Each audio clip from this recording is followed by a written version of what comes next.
अलीगढ़ का एक इलाका है, एक जगह है तुर्कमान गेट। वहाँ की रहने वाली एक महिला जिसका नाम होता है इशरत निगार, उम्र लगभग 55 साल के आसपास होती है। उनके जो शौहर हैं वो काफ़ी दिनों से बीमार रहते हैं, बेड रेस्ट पे रहते हैं।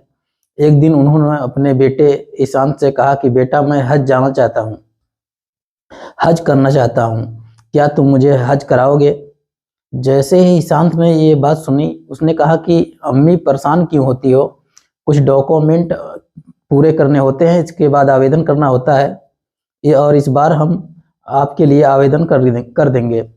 ठीक वैसे ही कुछ पासपोर्ट या कुछ अन्य कागज होते हैं, उसके लिए आवेदन करना शुरू कर दिया।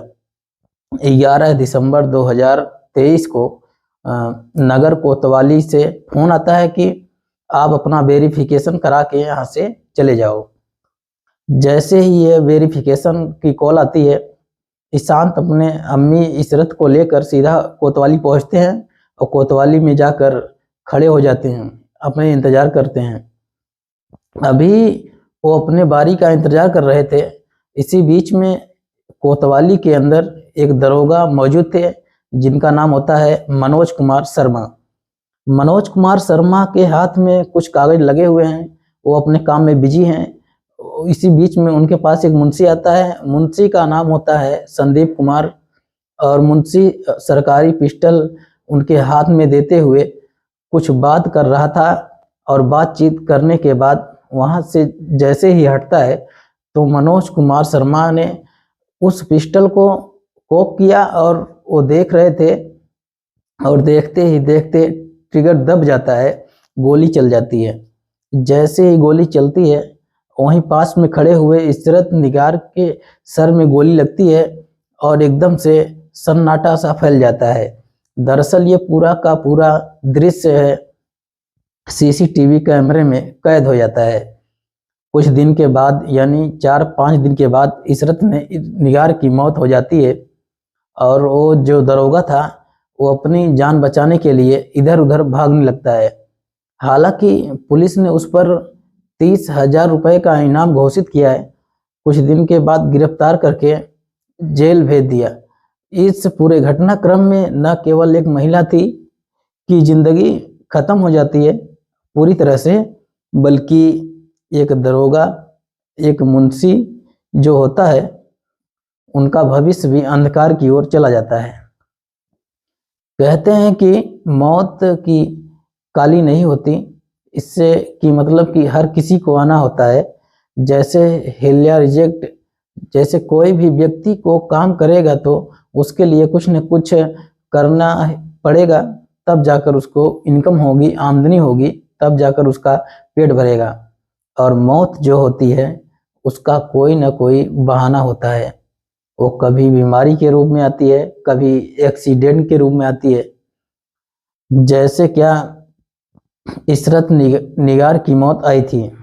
आज की कहानी जो मैं आपको सुनाने जा रहा हूँ, इस कहानी में बिल्कुल ऐसे ही होता है, बल्कि इससे भी बड़ा भयानक होती है। इस बात की किसी ने कल्पना नहीं की थी।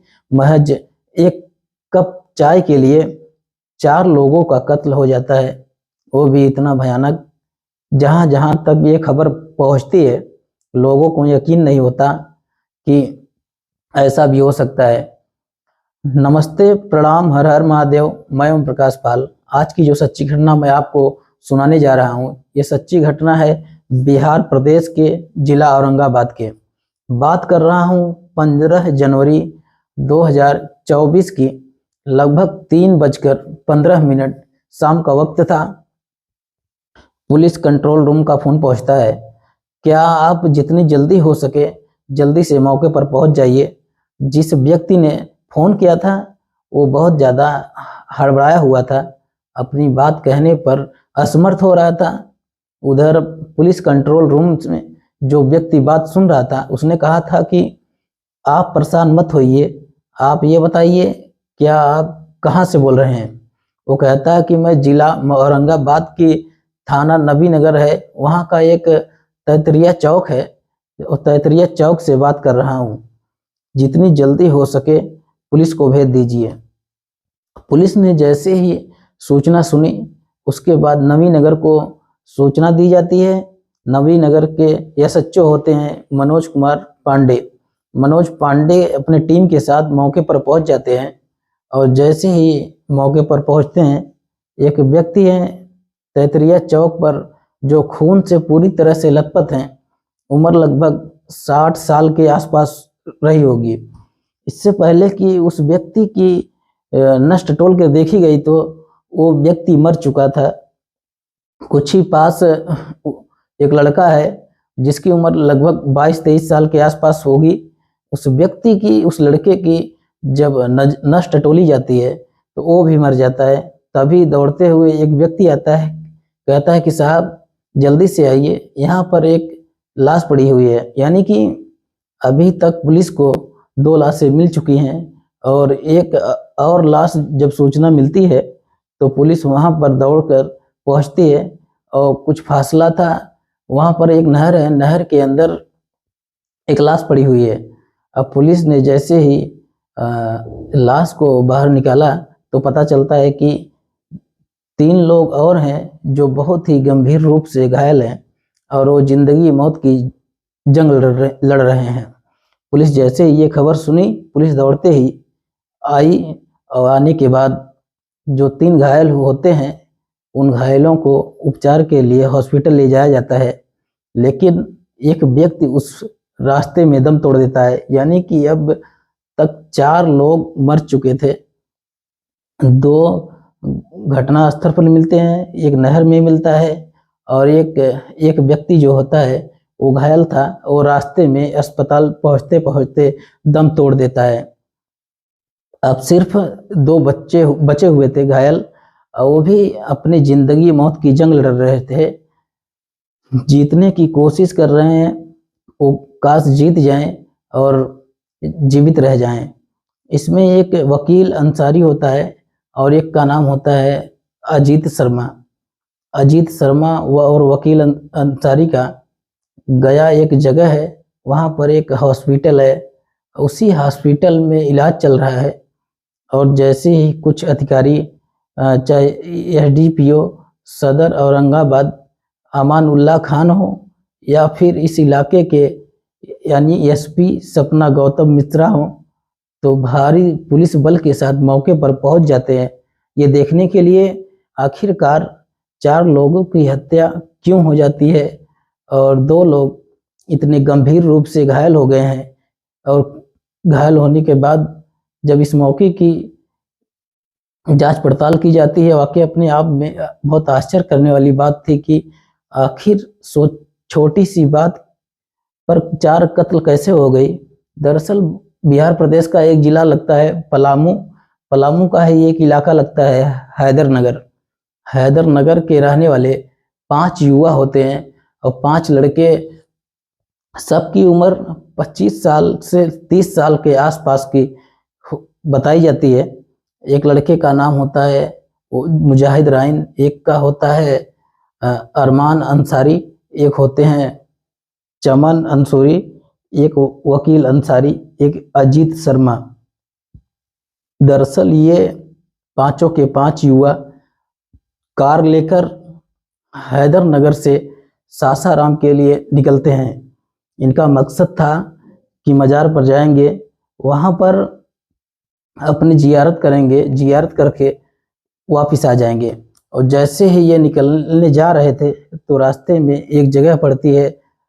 अब जगह होती है बिहार प्रदेश का एक जिला होता है औरंगाबाद। औरंगाबाद के एक पुलिस थाना होता है नवीनगर, और नवीनगर थाने का इलाका होता है तैतरिया चौक। वहाँ जाने के बाद एक रेस्टोरेंट देखते हैं और जैसे ही रेस्टोरेंट देखा और कहा चलो ठीक है, यहाँ रुक के थोड़ी चाय पियेंगे और चाय पीकर यहाँ से चले जाएंगे। अब गाड़ी रुकी जाती है और गाड़ी रोकने के बाद जैसे ये अपने ही गाड़ी से बाहर निकलते हैं, इसी बीच में एक दुकानदार आवाज़ लगाता है कि भाई यहाँ अपनी कार है, यहाँ पार्किंग मत करो, तंग रास्ता है, पतला रास्ता है, यहाँ से बाहर भारी वाहन को आने जाने में दिक्कत हो जाएगी। इसलिए आप यहाँ से हटाकर कहीं दूसरी जगह खड़ी कर दो। दूसरी जगह खड़ी करके कुछ भी करो, इससे मुझे कोई बात नहीं है। दुकानदार यही समझाने की कोशिश कर रहा था, लेकिन यही पांचों के पांचों लड़के, यानी कि बस एक चाय तो पीनी है, चाय पीकर चले जाएंगे, तो परेशान क्यों हो रहे हो आप। अब इसी बात को देखते हुए कहा सुनी हो जाती है और देखते ही देखते हॉर्न की आवाज आने लगती है चारों तरफ से, यानी कि अब रास्ता बंद था तो जाम लगना स्वाभाविक था। और इसी बात को देखते हुए कहा सुनी शुरू हो जाती है। पांचों के पांचों लड़कों ने कहा कि ठीक है, कार नहीं हटा रहे हैं, पहले चाय पियेंगे, इसके यहाँ से चले जाएंगे और ये गाड़ी अपने आप निकलते रहेंगे। किसी तरह से बात आगे बढ़ने लगती है, गर्मा गर्मी शुरू हो जाती है। और गर्मा गर्मी के बीच में व्यक्ति होता है स्थानीय निवासी, जिसका नाम होता है मुकेश चौहान, अपनी बाइक लेकर जा रहा है। बीबीसी की रिपोर्ट ये कहती है कि जब मुकेश चौहान बाइक लेकर जा रहा है तो उसकी बाइक की उसी जाम में फंस जाता है। तभी कार सवारों से कहता है कि जितने जल्दी हो सके इस कार से यहाँ से हटाओ, नहीं तो ठीक नहीं होगा। और इसी बात को देखते हुए कार सवारों ने कहा कि कार तो यहीं खड़ी रहेगी, अब जब तक हम चाय नहीं पियेंगे तब तक हम यहाँ से नहीं जाएंगे। अब कुछ खाएंगे पियेंगे, बल्कि चाय भी नहीं पियेंगे। मुकेश चौहान ने इस बात का विरोध किया, जो कि वो स्थानीय निवासी था। स्थानीय निवासी चाहे अकेला हो चाहे बाहर के कितने सारे लोग हों, कहते हैं कि राम नहीं। इसलिए मुकेश चौहान के दिमाग में यह था कि वो स्थानीय निवासी है, उसका कोई क्या बिगाड़ेगा। तभी उसने कहा कि कार हटाओ। जब कार हटाने की मांग की जाती है तो कार सवार को गुस्सा आता है, वो अंदर जाता है और अंदर जाने के बाद एक पिस्टल निकलता है और गोली चला देता है।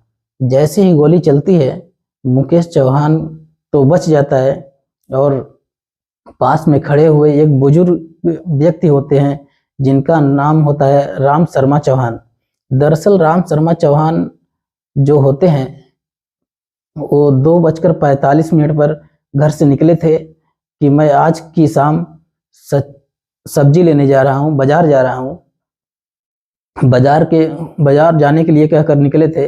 किसी को पता नहीं था कि उस बेचारे व्यक्ति का कोई दोष नहीं था और कोई इसमें, वो पैदल अपना जा रहा था, उसको गोली लग जाती है और जो गोली मुकेश चौहान के ऊपर चलाई जाती है, इससे राम शरण चौहान की गोली जैसे लगती है वो बुजुर्ग आदमी जमीन पर गिर जाता है। और जब स्थानीय लोगों ने देखा और देखकर, क्योंकि वहाँ पहले से थोड़े बहुत भीड़ जमा हुए थे, दुकानदार आसपास के लोग गोली की आवाज़ सुनने के बाद मौके पर आते हैं, वह देखते हैं तो बुजुर्ग आदमी मर चुका था। अब इस मरने की सूचना जब आग की तरफ फैल जाती है, लोगों को गुस्सा आता है। उस व्यक्ति की जिसके हाथ में हथियार लगा हुआ था उसकी तरफ देखते हैं और जैसे ही उसकी तरफ देखा वो व्यक्ति भागने लगता है जंगल की तरफ। वहां से कुछ ही दूर पहुंचा था, भीड़ ने तोड़कर उस लड़के को पकड़ने के बाद तब तक पीटते रहे जब तक कि उसकी मौत नहीं हो जाती। वो मर जाता है। भीड़ ने उसकी लाश को पकड़ा और सीधा नहर में डाल दिया। अब वहां से जब भीड़ दौड़ते हुए आई थी तो भीड़ एक हिस्सा भीड़ का यहाँ पर बन चुका था जो कार के पास थे। और उसके बाद उन्होंने जो भी लड़के चारों लड़के और थे उनको बुरी तरह पीटते रहे थे।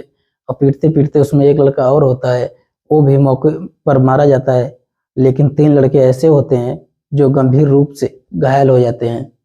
इसी व्यक्ति में कोई व्यक्ति पुलिस को फोन करता है, जल्दी से फोन लगाता है। पुलिस मौके पर आने की जल्दी से कोशिश कर रही थी, लेकिन पुलिस को पहुंचने में कुछ तो वक्त लग ही जाता है। जब कुछ वक्त लगा, उस वक्त 4 लोग मर चुके थे। जो चौथा व्यक्ति था, वो लड़का जो था, वो हॉस्पिटल में जाते जाते उसके इलाज के दौरान, इलाज से पहले ही उसकी मौत हो जाती है। फिलहाल वकील अंसारी अजीत शर्मा, ये दोनों गंभीर रूप से घायल हैं और ये पांचों कहीं जा रहे थे मज़ार पर और उससे पहले ही चाय की ख्वाहिश में बेवजह मौत हो जाती है। जैसे ही खबर सोशल मीडिया पर पता चलती है, लोगों को यकीन नहीं हो रहा था कि रेस्टोरेंट के सामने कार जैसे पार्क के लिए खड़ी की दुकानदार को गुस्सा लगता है, राहगीर रोकता है, एक व्यक्ति और आता है, गोली चलती है, एक के बाद एक 4 लोग मारे जाते हैं। और इस घटना में न केवल बिहार प्रदेश को बल्कि उत्तर प्रदेश को और झारखंड को पूरी तरह से हिला के रख दिया है। दरअसल ये बताया जाता है कि जो मरने वाला जो होते हैं लोग हैं, लड़के हैं, वो उत्तर प्रदेश के ही किसी इलाके के रहने वाले हैं और पलामू के।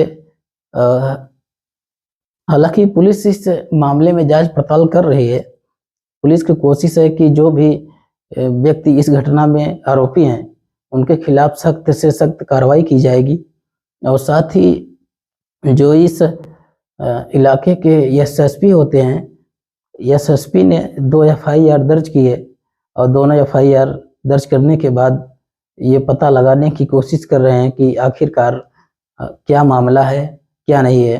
साथ ही जो पलामू की पुलिस से भी संपर्क किया गया, पलामू के जो एसपी होते हैं रेशमा रमसैन, जब उनसे बातचीत की गई, 5 लड़कों का आपराधिक रिकॉर्ड निकलवाया गया तो पता चलता है कि उनका कोई आपराधिक रिकॉर्ड ही नहीं है, यानी कि इससे पहले उन पर कोई मुकदमा ही दर्ज नहीं है।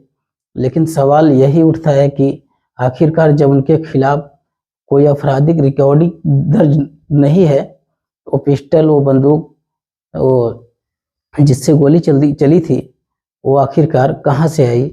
हालांकि पुलिस आगे चल के इस बात का खुलासा जरूर करेगी, लेकिन छोटी सी बात के लिए इस तरह से 4 लोगों का कत्ल होना ये अपने आप में बड़ा शर्मनाक है। जैसे पहली घटना में अलीगढ़ की सुनाई थी, दोस्त किसी का नहीं होता है, गोली अपने आप चल जाती है और एक महिला की मौत हो जाती है। दोस्तों, इस पूरे घटनाक्रम को सुनाने का उद्देश्य किसी को परेशान करना नहीं, किसी का दिल दुखाना नहीं, बल्कि आपको जागरूक करना है और स्वस्थ रहें, सुरक्षित रहें, अपना ख्याल रखें। जय हिंद, जय भारत।